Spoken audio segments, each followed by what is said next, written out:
Galnet News Digest, 25th of November 3305. We read the news so you don't have to. In this week's news, Forrester's liquid revenge. Commander Klassic blamed for Megaship Mayhem. The most expensive race ever. Boring beta battles bugs. Forrester's liquid revenge.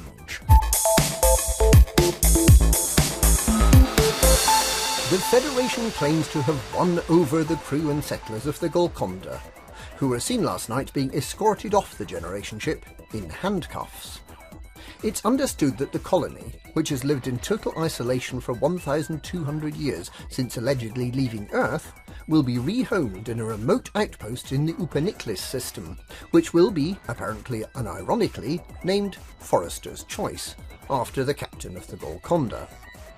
The inhabitants of this new outpost will become autonomous partners with the Federation, under federal protection to make sure they don't attempt to escape. The fate of the Golconda itself has not yet been decided. It may be left to drift in space, although the Galactic Heritage Spaceship Society is reported to be interested in putting in a bid for the ancient Hulk. The captives from the Golconda will be put to work making an alcoholic beverage of their own creation called Apavieti, or the Water of Life. Pretentious critic and gastronome Giles Capellio, who's been allowed to taste the precious liquid, describes a crisp taste on the palate and a vigorous thump to the senses when swallowed. All indications are that this mysterious drink could become a galactic sensation. The Golconda settlers have refused to explain what the ingredients of this pale yellow drink are, but given that it was developed on board a generation ship where everything has to be carefully recycled, it's not too difficult to imagine what sort of water of life has been used to make it. The makers are probably hoping that President Hudson takes a nice big mouthful. Commander Klassic blamed for Megaship Mayhem.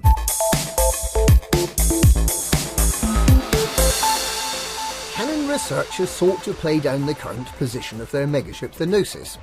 That position is wedged firmly between the two superstructures of a civilian installation in HIP 23759.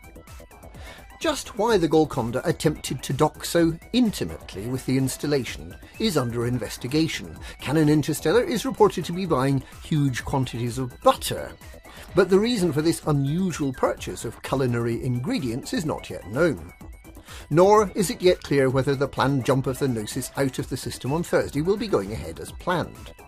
The only thing known for sure is that Canon is placing the blame squarely on the shoulders of its newly elected council member, Commander Klassic, who was apparently at the controls at the time of the crash. The most expensive race ever.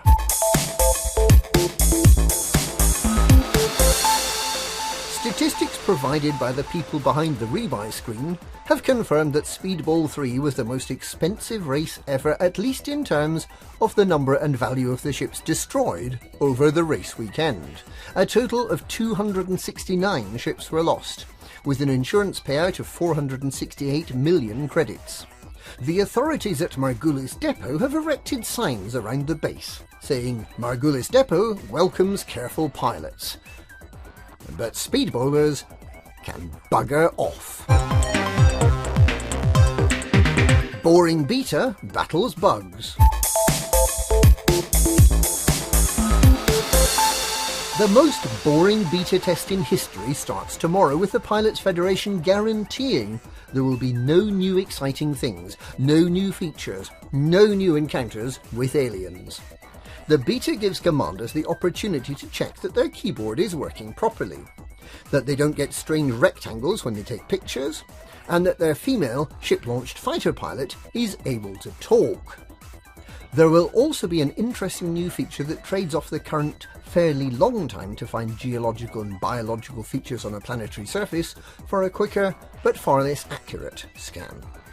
This beta, which was demanded by a militant group of commanders, will, without any doubt, be the beta with the highest participation ever. No doubt at all. All those commanders who demanded a beta will be right in there. Undoubtedly. And that's this week's Galnet News.